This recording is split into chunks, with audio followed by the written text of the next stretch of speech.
What's going on, guys? It's R-Dubs here, bringing you another Borderlands 2 Reborn gear video, and today we are going to be talking about another Moxie weapon.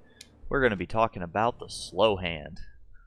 So the Slow Hand is a Hyperion E-Tech shotgun that is also a Moxie weapon, which means that it's got the lifesteal effect on it. And as they did with all of the other E-Tech weapons in the vanilla game, they have drastically changed how they work. So in the vanilla game, your slow hand would fire an orb, like a ball, an E-Tech ball, if you will, or sphere, I guess would be a better word for it, that would travel in a straight line and it wouldn't be affected by gravity. That was a special attribute of the slow hand. Other other Hyperion E-Tech shotguns, I should say, would have sort of an arc to it.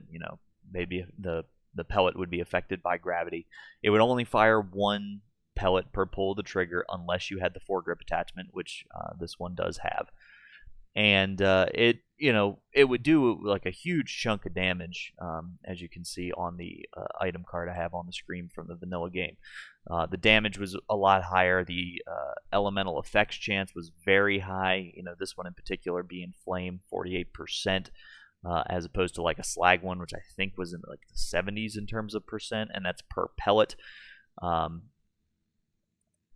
But in the Reborn mod, they've really changed how E-Tech shotguns work as a whole. So as you notice, whereas the vanilla game version of the same slow hand had a damage of 459 times 3 pellets, this one has only 68 damage per pellet.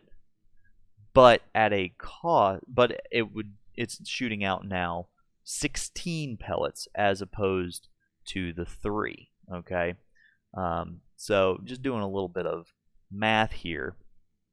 459 by 3.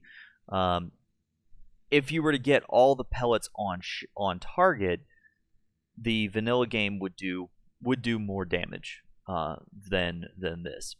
But one of the kickers is, and someone can correct me down in the comments if I'm wrong.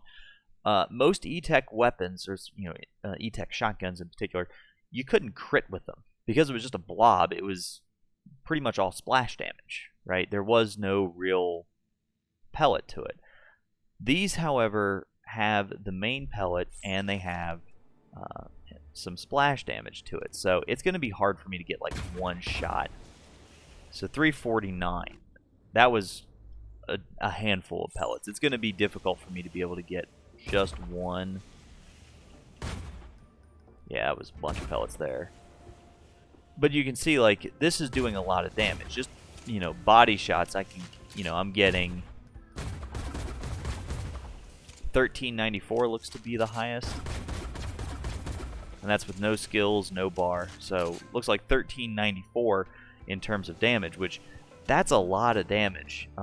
If I were getting all 16 on target, the math says without, but I can fire on flesh bonus. So let me back that up. There is splash damage with the slow hand. I don't know exactly how much splash damage it is. And one of the other things is, as noted on the card, the pellets can crit, which is a big deal with the slow hand. The fact that you can now crit with the pellet itself, that's huge, honestly. So as a result of that, though, you may have noticed accuracy does go down. That's mainly just an attribute, though, to the fact that you have so many pellets. I mean, you saw I was getting a fair number on crit or on target, and I can actually we'll go out here to the wall. That'll show some of the it'll actually show the pellets so you can see kind of what's going on there. There's no pattern to it, but you can see, again, since it's a Hyperion shotgun, you're gonna be more on target. ADSing obviously is gonna help. You can see, and that's a this is a pretty good distance for me to shoot up there and be able to get basically everything within that inner circle there. That's fairly accurate. That's pretty accurate. So the 54 accuracy on the item card is kind of misleading in that regard. It's just because of the volume of pellets that's being spit out. Like I said, the ignite chance or the elemental effect chance significantly reduced, and a big part of that is mainly because of the fact that it went from being a single pellet to being, I guess this would be 14 pellets normally, with if you did not have the foregrip attachment there.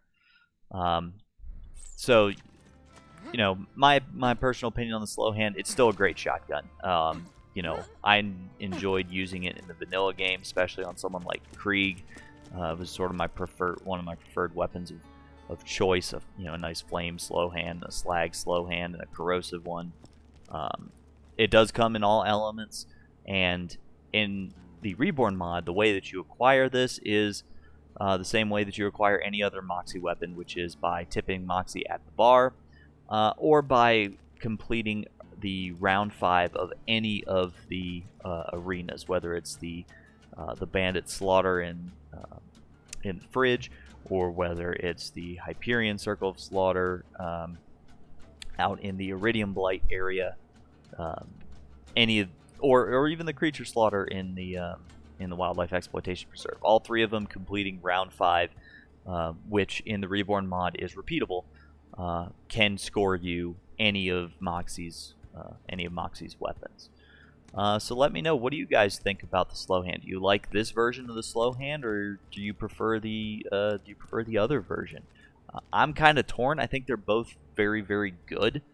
I'm not really sure which one I would like better, which one I prefer. You know, each one has its merits. I feel like in the Reborn mod, I think the Reborn version does have a wider range of uses, whereas in the vanilla game it was like, well, if you want a good slag weapon, you could get the slag slow hand with a foregrip attachment on it, or you could get you know, you might be able, if you were playing Krieg, you could use, like I said, flame and corrosive, but other than that, the other ones really weren't all that great. And honestly, it's easier to get in the Reborn mod, which I do like, as opposed to having to farm Piston or Badassasaurus. So, but yeah, let me know down in the comments, what do you guys think? As always, if you enjoyed the video, be sure to leave a like, subscribe to the channel if you haven't already. If you want to catch me streaming live, you can head on over to twitch.tv/rdubs7041. I'll have a link down in the description of the video. Drop a follow over there. Appreciate it a lot. You know, I'm trying to do what I can towards getting getting towards affiliate over there. So if you want to see live content, be sure to follow me over there, and make sure you ring the bell on YouTube, get notifications of when these new videos go live, or set up your notifications on Twitch if you want to catch me streaming live on Twitch. So once again, thank you all so much for watching the video. Hope you enjoyed it, and we'll catch you in the next one. Peace out.